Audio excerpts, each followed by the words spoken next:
22 April 2015 city corporation নির্বাচনে BNP সমর্থিত প্রার্থী তাবিথ আউয়াল অন্য দিনের মতো বিকেলে গুলশানের বাসা থেকে গাড়ি বহর নিয়ে বের হন BNP chairperson.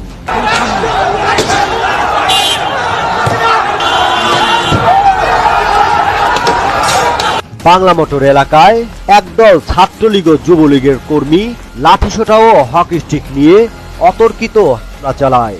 BNP chairperson Khaleda জিয়ার গাড়ি বহরে এ নিয়ে চতুর্থবারের মতো হামলা চালানো হয়েছিল।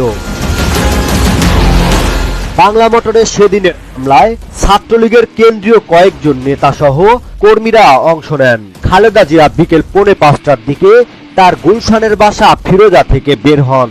গণমাধ্যমের আলোকচিত্রীদের ক্যামেরায় খালেদা জিয়ার বাসা থেকে বের হওয়া থেকে শুরু করে গাড়ি বহরে হামলা পরবর্তী দৃশ্যগুলো ধরা পড়ে।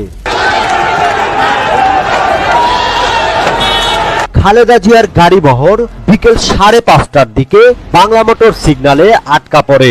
এ সময় অতর্কিতে তার গাড়ি বহরে হামলা চালানো হয়। এমন পরিস্থিতির মুখে পড়ে খালেদাকে বহনকারী গাড়িটি টান দেওয়ার চেষ্টা করলে পেছন থেকে দৌড়াতে থাকে ছাত্রলীগের নেতাকর্মীরা। খালেদার গাড়ি লক্ষ্য করে ছোটাও পাটকেল নিক্ষেপ করা হয়।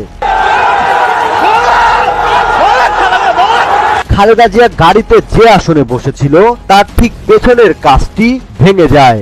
বিএনপি চেয়ারপারসনের ব্যক্তিগত নিরাপত্তা কর্মকর্তা সামিউল হককে রাস্তায় ফেলে পিটায় ছাত্রলীগের নেতাকর্মীরা।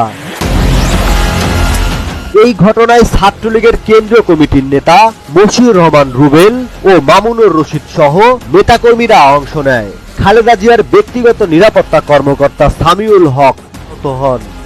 এর আগে ঢাকা দক্ষিণ সিটি কর্পোরেশনের নির্বাচনে বিএনপি সমর্থিত মেয়র প্রার্থী মির্জা আব্বাসের পক্ষে ফোকরাফুলে গণসংযোগ শেষে নয়াপল্টনের দিকে আসার পথে কাঁচাবাজার সংলগ্ন এলাকায় সরকার সমর্থকদের হামলার শিকার হয় খালেদা জিয়ার গাড়িবহর।